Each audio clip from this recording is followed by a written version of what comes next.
जय मसीह सम्पूर्ण प्रभुको प्रियजनहरूलाई यहाँहरूको बिचमा आउन पाउँदा अति नै म खुसी छु। फेरि यहाँहरूको बिचमा म धर्मशास्त्र बाइबलबाट उत्पत्तिको पुस्तक 6 अध्यायबाट केही कुराहरू बोल्न चाहन्छु र मलाई आशा छ यो वचन यो कुराहरूबाट यहाँहरूको जीवनमा अवश्य नै आशिषित प्रभुले पार्नुहुनेछ। हुन्छ, यहाँनिर हामी पाउँछौँ उत्पत्ति 6 अध्यायमा यहाँनिर जब पृथ्वीमा जनसङ्ख्याहरू बढ्दै गरे तब तिनीहरूले पापहरू गर्न थाले। अनि यो 6 अध्यायमा हामी पाउँछौँ मानव जातिको पाप चाहिँ धेरै बढेर गएको छ। अनि त्यसपछि परमेश्वरले त्यो ठाउँमा न्याय र अनुग्रह दुईटै कुरा गर्ने विचार राख्नु भएको छ।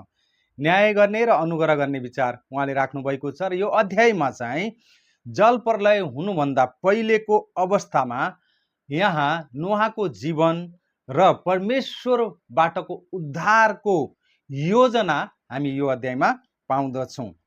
र हामी यहाँनिर सरस्वती पढ्यौँ भने यहाँ मानिसहरूको पाप बढ्दै गएको छ। यानि कि मानिसहरू पृथ्वीमा धेरै भए, मानिसहरूको जनसङ्ख्या बढ्दै जाँदाखेरि त्यहाँ पापहरू पनि बढ्दै गएको कुरा हामी पाउँदछौँ।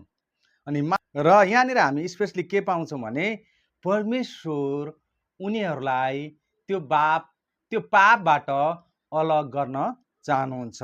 पोइन्ट चाहिँ बनाएको छ मानिसको पाप बढ्दै जानु, मानिसको पाप बढ्दै गएको छ। अनि त्यो बढ्दै बढ्दै बढ्दै जाँदाखेरि मानिसहरूले परमेश्वरलाई भुलेका छन्, मानिसहरू परमेश्वरबाट बिराना भएका छन्, मानिसहरू आफ्नै तरिकाले जीवन जिउन थालिराखेका छन् त्यहाँनिर।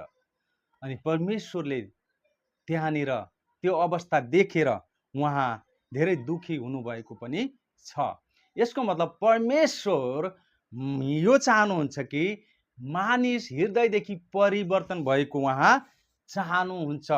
मैले यसरी लेखेको छ, पाप केवल बाहिरी काम मात्र होइन, त्यसले हृदयलाई पनि समस्यामा पारेको हुन्छ। तर यहाँनिर केवल मानिसको हृदयमा केवल दुष्टता मात्रै बढेको कुरा हामी पाउँछौँ। यसको अर्थ के हो भने सानो पाप सुरु हुन्छ तर बिस्तारै जीवनलाई नियन्त्रण गर्छ। अनि यहाँनिर मानिसहरू चाहिँ परमेश्वरको नियन्त्रणमा छैन तर पापको नियन्त्रणमा छन्। म यहाँहरूको बिचमा पढ्न चाहन्छु।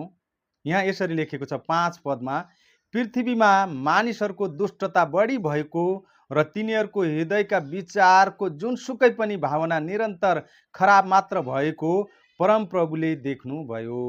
हेर्नु, परमेश्वरले केवल काम हेर्नु हुँदैन, प्रियजनले मानिसको हृदय हेर्नुहुन्छ। आज यहाँनिर उत्पत्ति 6 अध्यायमा परमेश्वरले सिर्फ उनीहरूको कामलाई मात्र होइन, उनीहरूको हृदयलाई हेर्नुभयो। तर हृदय के छ? भ्रष्टताले भरिएको छ। र यहाँनिर हामी के पाउँछौँ भने संसार कहिलेकाहीँ एकदम सफल जस्तो देखिन्छ तर भित्रबाट पापले भरिएको हुँदछ। त्यो कारणले गर्दा प्रियजन, हामीले अब यहाँबाट सिक्नुपर्ने कुरा के छ भने हामीले समयमा नै आफ्नो हृदयको जाँच सुरु गर्नुपर्छ, आफ्नो हृदयलाई जाँच्नु पर्दछ। अनि जब जाँच्छौँ भने हामीलाई थाहा हुन्छ मेरो हृदयमा के चलिराखेको छ, मेरो हृदयले प्रभुको महिमा गर्ने कुरा गर्दैछ कि या पापलाई महिमा दिने कुरा गर्दैछ, तब थाहा हुन्छ। समाजलाई सुन्दर बनाउनु छ भने आत्मिकी कुराको खाँचो हुन्छ। उत्पत्ति 6 अध्यायमा त्यो समाजमा भ्रष्टता बढेको थियो, आत्मिकी कुरा छँदै थिएन, त्यसैले उनीहरूले निरन्तर प्रभुको विरुद्धमा कार्य गर्दै गरे, त्यहाँ सुन्दरता भन्ने थिएन। तर यदि तपाईँ र मैले हाम्रो समाजलाई एउटा सुन्दर बनाउनु छ भने आत्मिकी कुराको खाँचो छ। अनि त्यो आत्मिकी कुरालाई हामीले हाम्रो जीवनमा अभ्यास गर्न आवश्यक छ। अनि अर्को कुरा चाहिँ के भने निरन्तर परमेश्वरसँग सम्बन्ध नगाँच्नाले मानिसको हृदय कठोर बनेर जाँदछ। यहाँनिर उत्पत्ति 6 अध्यायमा मानिसहरूले निरन्तर प्रभुसँग सम्बन्ध गाँसेन, उनीहरूको हृदय सधैँ कठोर भएर गयो। अनि उनीहरू झन् ज्यादा पापमा डुब्दै गए अनि पापले उनीहरूको जीवनलाई नियन्त्रण गरे।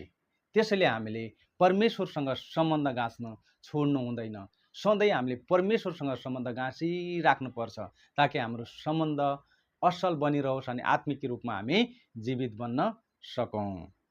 अनि अर्को कुरा चाहिँ परमेश्वरले मात्र हृदयको कुरालाई सही बनाउन सक्छ।